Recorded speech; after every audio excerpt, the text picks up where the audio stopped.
नमस्कार दोस्तों, मैं फिर आपका स्वागत करता हूं मेरे YouTube चैनल आज का लाइब्रेरी। यहाँ पर मैं सुनील पवार आपसे आज डिस्कस करना चाहता हूं लाइब्रेरी बजट के बारे में। कृपया ध्यान दें तो दोस्तों, आज का टॉपिक, आज का प्रश्न पूछा गया है श्रीयुत दत्तात्रेय सातपुते सर ने, जिनको समस्या थी लाइब्रेरी का बजट कैसे बनाए या फिर easy way for make a library budget, ऐसा प्रश्न उन्होंने पूछा था मुझे। तो कृपया दोस्तों ध्यान दें। प्रश्न के उत्तर को शुरुआत करने से पहले हर तरह की तरह मैं आज फिर आपसे रिक्वेस्ट करना चाहता हूं, कृपया मेरे चैनल को अब तक आपने सब्सक्राइब नहीं किया होगा तो सब्सक्राइब कीजिए, वीडियो को लाइक कीजिए और अदर्स पर्सन के लिए कृपया शेयर करते रहिए। वीडियो को शुरुआत करने से पहले मैं आपसे बताना चाहता हूँ कुछ इम्पोर्टेंट बातें। कृपया ध्यान दें, आज का टॉपिक बहुत ही इम्पोर्टेंट है, लाइब्रेरी बजट। और लाइब्रेरी बजट बनाने से पहले आप अकाउंट्स डिपार्टमेंट, आपके इंस्टीट्यूट का अकाउंट्स डिपार्टमेंट, प्रिंसिपल, इन दोनों से बात करते रहिए, डिस्कस कीजिए आपको क्या लेना है, अगले साल के लिए क्या परचेज करना चाहते हो और उसका बजट, उसकी कीमत कितनी रहेगी। आप वेंडर से भी बात करते रहिए, उनसे कुछ प्राइमरी स्टेज के लिए कोटेशन भी मंगवा के रखिए। फिर आपको पता चलेगा कि किस कीमतों में, क्या किस क्वांटिटी में, किस कीमतों में आपको खरीदना होगा कुछ आइटम्स, वो याद रखिए। इसलिए आप डिस्कस करते रहिए सर्कल्स में, वेंडर से, प्रिंसिपल से और अकाउंट्स डिपार्टमेंट में। अकाउंट डिपार्टमेंट में फिलहाल डिस्कस कीजिए कि आपको हेड्स क्या क्या होंगे आपके, और क्योंकि उनको टैली में हम जैसे बुक के लिए शॉर्ट फॉर्म्स या फिर क्लासिफिकेशन करते हैं, उसी तरह से अकाउंट्स डिपार्टमेंट भी टैली में आपके जो परचेज कर रहे हैं हेड्स जो है वो हेड्स बनाते हैं आइटम्स का, तो उन्हें भी कन्वीनियंट लगे क्या हेड्स डालने हैं, कितनी सब्सक्रिप्शन हो रही है, मतलब सब्सक्रिप्शन बेस है या परचेज कर रहे हो आप पूरे साल के लिए है, क्या लाइफ लॉन्ग के लिए है, ये सारी बातें उनसे डिस्कस कीजिए। बाद में ही आपको ये परचेज और ये बजट बनाने में आसानी होगी, बजट अप्रूवल के लिए आपको आसानी होगी। तो आइए चलते हैं हम, आप देखते हैं चार्ट की क्या आइटम्स होगी आपकी और कितनी क्वांटिटी में आप अप्रॉक्सीमेटली ले सकते हैं।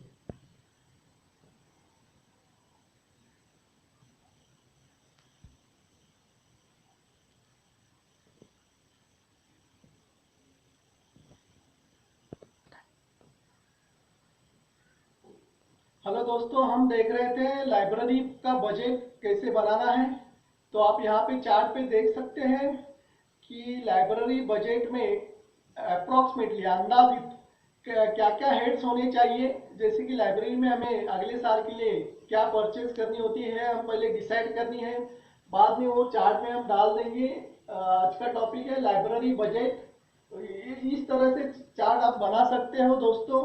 बाद में हम जो कि बेसिक बेसिक आइटम जो लाइब्रेरी में लगते हैं वो मैंने यहाँ पे ऐड कर दीजिए, करके रखे हैं आपके जानकारी के लिए। देखिए, ये आपके इंस्टीट्यूट पर और आप पे निर्भर रहता है कि क्या आइटम्स, क्या पर्टिकुलर आपको लगने वाले हैं, परचेज करना चाहते हो, उस तरह से इस आइटम्स में पर्टिकुलर्स में कुछ तो ऐड हो जाएंगे या फिर कुछ माइनस हो जाएंगे।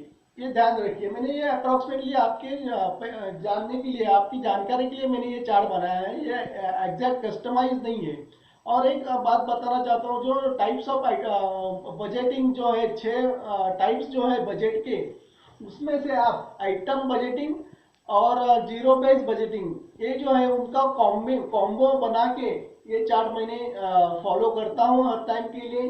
तो याद रखिए, पहले हमने प्रिंट बुक्स, हेड्स में लिखेंगे हम प्रिंट बुक्स है, सब हेड्स में डिपार्टमेंट वाइज यहाँ पे आप ट्राइफर्केशन कर सकते हो, लैंग्वेज वाइज जो लैंग्वेज आप मेंटेन करते हो बुक्स, वो लैंग्वेज वाइज यहाँ पे सब हेड्स में दे सकते हो। क्वांटिटी फर्स्ट ईयर है, इसमें ऐसे एग्जांपल दिया है आपको, फर्स्ट ईयर है इसलिए 250 बुक्स आपको एक डिवीजन के लिए सफिशिएंट है, एक कोर्स के लिए मैंने इसलिए 250 लिखा है। अमाउंट अप्रोक्सीमेटली 1 लाख आपको चाहिए होंगे, ऐसे मैंने ये अमाउंट अंदाजे डाल के रखे। बाद में प्रिंट बुक्स होने के बाद ई बुक्स हैं जो मैंडेटरी है अभी 2 साल से, तो आपको लेनी है। उसमें आप सब्सक्रिप्शन बेस ले रहे हो या लाइफ लॉन्ग परचेज कर रहे हो, ये आपको अकाउंट डिपार्टमेंट को बताना होगा। उसकी क्वांटिटी लिखो, इसकी अमाउंट आपको कितनी रुपीस की लगने वाली है वो आप अमाउंट डाल दो। फिर जैसे प्रिंट बुक्स ई बुक्स हो गए, उसी तरह से जर्नल्स में आते हैं हम, उसी में हम प्रिंट जर्नल्स लिखेंगे। ऑनलाइन जर्नल जो चाहिए वो आप लिख सकते हो, क्वांटिटी दे सकते हो। फर्स्ट ईयर लिखा है मैंने इसलिए उसमें आप नेशनल इंटरनेशनल बाइफर्केशन कर सकते हो। क्वांटिटी में 16 लिखा है मैंने, 50,000 में मांग रहा हूँ अकाउंट से। बाद में ई जर्नल आप उसी तरह से ऑनलाइन इंटरनेशनल आप जैसे रिकमेंड करता है एआईसीटी ने सजेस्ट की होगी, उसी में से आप सिलेक्ट कर सकते हो या फिर डिपार्टमेंट से रिकमेंड ले सकते हो कितनी क्वांटिटी चाहिए आपको, आपके पास जितने कोर्स चल रहे हैं उसके हिसाब से, और उसके लिए अप्रॉक्सीमेटली बजट आप मान सकते हो। उसी तरह नॉन बुक्स मटेरियल इसमें हमने डाल सकते हैं, सीडीज डीवीडीज जो आपके कोर्स के रिलेटेड हो, स्टूडेंट के लिए अच्छी हो, वो आप वहाँ पे डिसाइड करके ऐड कर दो। बाद में आते हैं इंपॉर्टेंट पॉइंट की लाइब्रेरी सॉफ्टवेयर आपको अगर लेना है नेक्स्ट ईयर के लिए, या फिर हार्डवेयर में आप प्रिंटर लेना चाहते हो, कुछ कंप्यूटर स्टूडेंट के लिए लेने चाहते हो, तो इसमें आप डाल सकते हो हेड्स में कि सॉफ्टवेयर हो या फिर हार्डवेयर में कंप्यूटर्स हो, प्रिंटर्स हो, स्कैनर हो, वो आप यहाँ पे दे सकते हो सब हेड्स में, और उसमें क्वांटिटी और अमाउंट ऑब्वियसली। बाद में आते हैं फर्नीचर्स, आपको लाइब्रेरी में कुछ चेयर्स चाहिए, टेबल्स चाहिए, डेस्क बनाना है, इश्यू रिटर्न काउंटर, तो आप वो फर्नीचर में वो ऐड कर सकते हो और उसकी क्वांटिटी और उसकी अमाउंट आप यहाँ पे मेंशन कर सकते हो। नेक्स्ट पॉइंट है स्टेशनरी। इस स्टेशनरी में हम सब एड्स में डाल सकते हैं प्रिंटिंग स्टेशनरी, जैसे बुक्स पे लगाने के लिए कुछ स्लिप आते हैं, डेट स्लिप आती है, स्टिकर्स आती है, वो प्रिंटिंग स्टेशनरी में जाएगा। ऑफिस स्टेशनरी में आप दे सकते हो पेन पेंसिल, आपको कुछ भी चाहिए होता है जो ऑफिस के लिए डायरीज वगैरह, वो ऑफिस स्टेशनरी में आप दिखा सकते हैं और उसके लिए आप बजटिंग कर सकते हो। उसमें आता हूँ ये इम्पोर्टेंट पॉइंट है बाइंडिंग।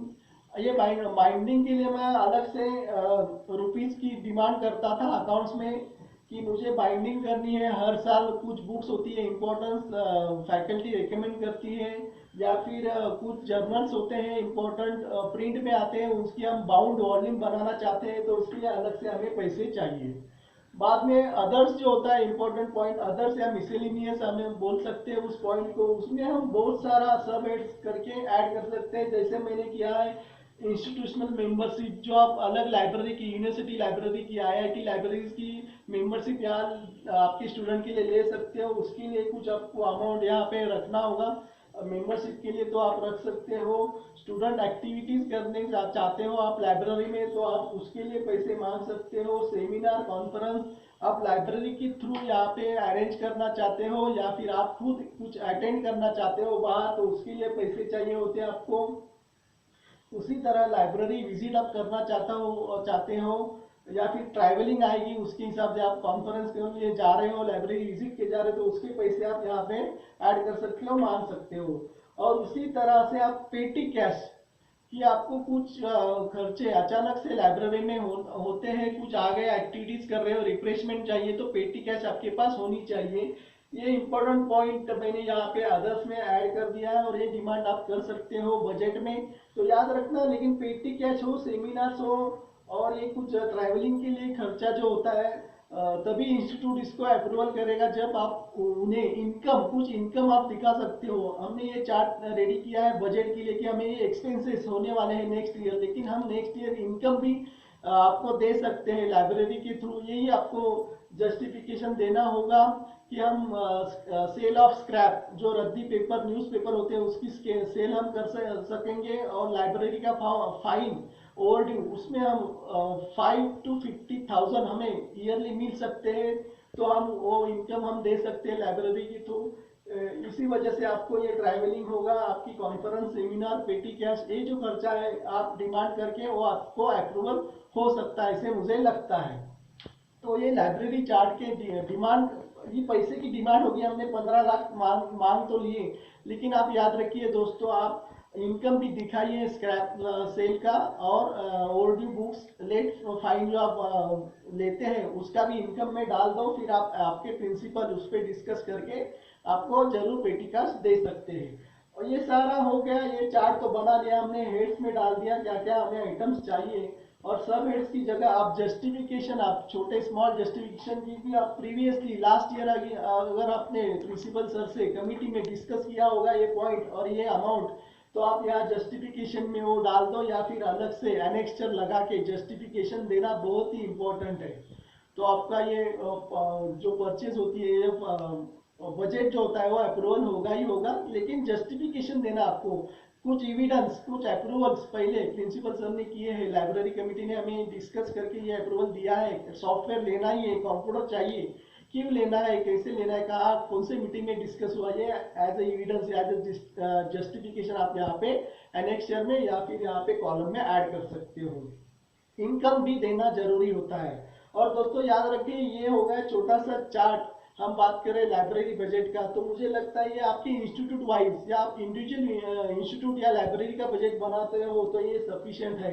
इसमें से कुछ आइटम्स आपके स्किप हो जाएंगे, क्योंकि अगर आप ग्रुप ऑफ इंस्टीट्यूट में काम कर रहे हो, आपके पास सेंट्रल लाइब्रेरी है, तो ये कुछ एडमिनिस्ट्रेटिव जैसे स्टेशनरी होगी, फर्नीचर होगा, और अदर्स में जो आइटम्स आप मांगना चाहते हो, डिमांड करना चाहते हो पैसे, वो आपको एडमिनिस्ट्रेटिव बजट से मिल सकते हैं, लेकिन उन्हें आप ही बताओगे कि हम क्या करने वाले हैं अरेंज और उसको कितने पैसे लगेंगे। लेकिन लाइब्रेरी बजट में आप वो नहीं आएंगे, लेकिन आपको देने पड़ेंगे, उनको दिखाना पड़ेगा ये हमें पैसे, लेकिन नेक्स्ट ईयर के लिए चाहिए। ये डिपेंड करता है आपकी डिमांड पे, आपकी रिक्वायरमेंट पे, आपकी इंस्टीट्यूट पे। तो याद रखिए दोस्तों। और एक बात इंपॉर्टेंट,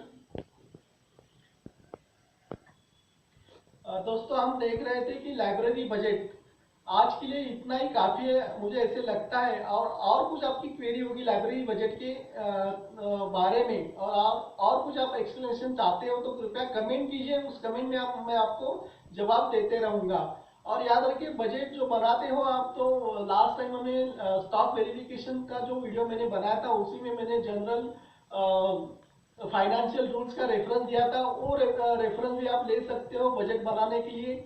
उसी में एक्सप्लेनेशन किया है कि कैसे बजट बनाना है, कैसे आपको सबमिशन करना है। तो याद रखिए, जनरल फाइनेंशियल रूल्स, उसका भी आप रेफरेंस ले सकते हो। फिलहाल मुझे आज के लिए इतना ही काफ़ी है, और मुझे आज्ञा दीजिए, बाद में फिर मिलते हैं नए प्रश्न के साथ, नए उत्तर के साथ। नमस्कार, धन्यवाद।